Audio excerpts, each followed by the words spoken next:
वो तुम ज्यादा महत्व उसको दे रहे हो। तुम बाहर के उस हर एक बर्तन को मांज रहे हो, लेकिन भीतर से कोई चीज साफ नहीं है।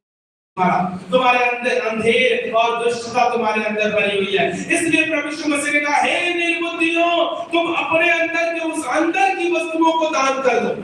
आज प्रभु यीशु मसीह हमें और आपको भी भाई और बहन कहते हैं, अपने हृदय को दान कर दो, परमेश्वर को सौंप दो, अपने मन को, अपने आत्मा को परमेश्वर को सौंप दो, अपने जीवन को परमेश्वर को सौंप दो। फिर क्या होगा? तुम्हारे लिए सब कुछ शुद्ध हो जाएगा।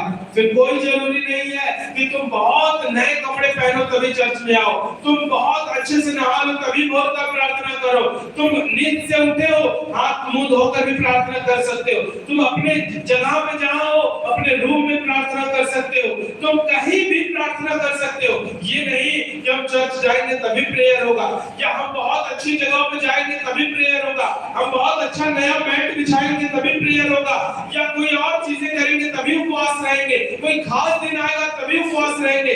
ये संसार की रीति रिवाज बनाए हुई चीजों को छोड़ दो। क्या परमेश्वर जिसने संडे को बनाया, क्या उसने मंडे नहीं बनाया? क्या वो परमेश्वर जिसने रविवार आपके लिए ठहराया, क्या वो बुधवार नहीं ठहराया? वो सब कुछ परमेश्वर ने बनाया है। क्या जिसने नहाना बनाया है, क्या उसने सोना नहीं बनाया? सब कुछ परमेश्वर ने भाई और बहन बनाया है। परमेश्वर ने ही सब कुछ बनाया है। कोई प्रभु यीशु मसीह ने कहा, जब तुम भीतर की वस्तुओं को दान करोगे तो तुम्हारे लिए सब कुछ शुद्ध हो जाएगा, सब कुछ शुद्ध हो जाएगा। बहुत सारी बातें हैं, आप कभी भी ना सोचे मैं कल कैसे उपवास रहूं। मैं अपने परिवार के साथ था, मैंने आज मीट खाया है, सुबह कैसे उपवास रहूं। मैंने ये किया है, कल कैसे क्या करूं, मैं कैसे चर्च जाऊं। बहुत सारी बातें लोगों के मन में होती है, लेकिन भाई और बहन प्रभु यीशु मसीह ने कहा, भीतर की वस्तुएं दान कर दो, अपने मन को परमेश्वर को सौंप दो, अपने दिल दिमाग को खुदा के हाथों में सौंप दो। परमेश्वर का वचन कहता है, तुम अपने मन का सहारा मत लो, संपूर्ण मन से यहोवा पर भरोसा रखो, वो तुम्हारे लिए उत्तम मार्ग निकालेगा, वो तुम्हारे लिए नए रास्ते बनाएगा, सब कुछ प्रभु तुम्हारे लिए क्लियर करेगा। लेकिन करना क्या होगा? प्रभु यीशु मसीह ने क्या कहा? अपने भीतर की वस्तुएं परमेश्वर को सौंप दो। भाई और बहन, तुम्हारे लिए सब कुछ शुद्ध हो जाएगा।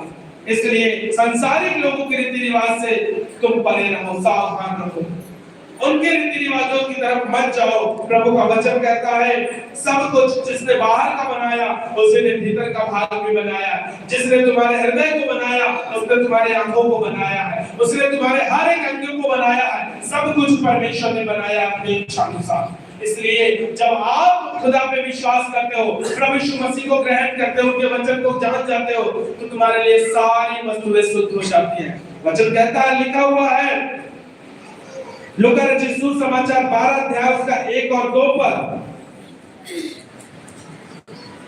इतने में जब हजारों की भीड़ लग गई, यहाँ तक कि वे एक दूसरे पर गिरे पड़ते थे। जब ये बातें सारी हो रही थी, हजारों की भीड़ लग गई, बहुत सारे लोग जुट गए प्रभु की बातों को सुन के।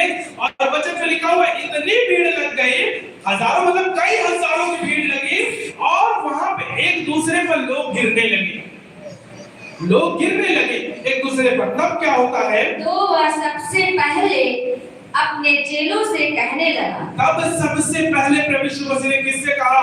अपने चेलों से ये बातें कहने लगे। क्या कहते हैं? फरीसियों के कपट रूपी खमीर से चौकस रहना। प्रभु यीशु मसीह ने साफ साफ कहा, फरीसियों की कपट रूपी खमीर से तुम क्या रहो? चौकस रहो। कपट रूपी खमीर, जो उनके बनाए हुए रीति रिवाज हैं, जो उन्होंने संसार को गुमराह करने के लिए रीति रिवाज बनाए हैं, उनसे प्रभु कहते हैं सावधान रहना। और आगे क्या लिखा हुआ है? कुछ ढका नहीं जो खोला न जाए। कुछ भी ऐसी बातें नहीं ढकी हुई है जो खोली नहीं जाएगी। सब कुछ खुलेगा, सब कुछ सामने आएगा। जो मनुष्यों को दिखाने के लिए आप कर रहे हैं, जो केवल दूसरों की नजर में अच्छा बनने के लिए लोग करते हैं, वो सारा चीज कुछ ऐसा नहीं है जो ढका ही रह जाए। सब कुछ खोला जाएगा और न कुछ छिपा है जो जाना न जाए। कोई ऐसी बातें नहीं है जो छिपी हुई है और जाना न जाए। सब कुछ जाना जाएगा, सब कुछ एक दिन सबके सामने खुल जाएगा। भाई और बहन, कोई भी ऐसी चीजें नहीं है जो जानी न जाए, जो खुलेगी नहीं। सब कुछ सबके सामने आएगा।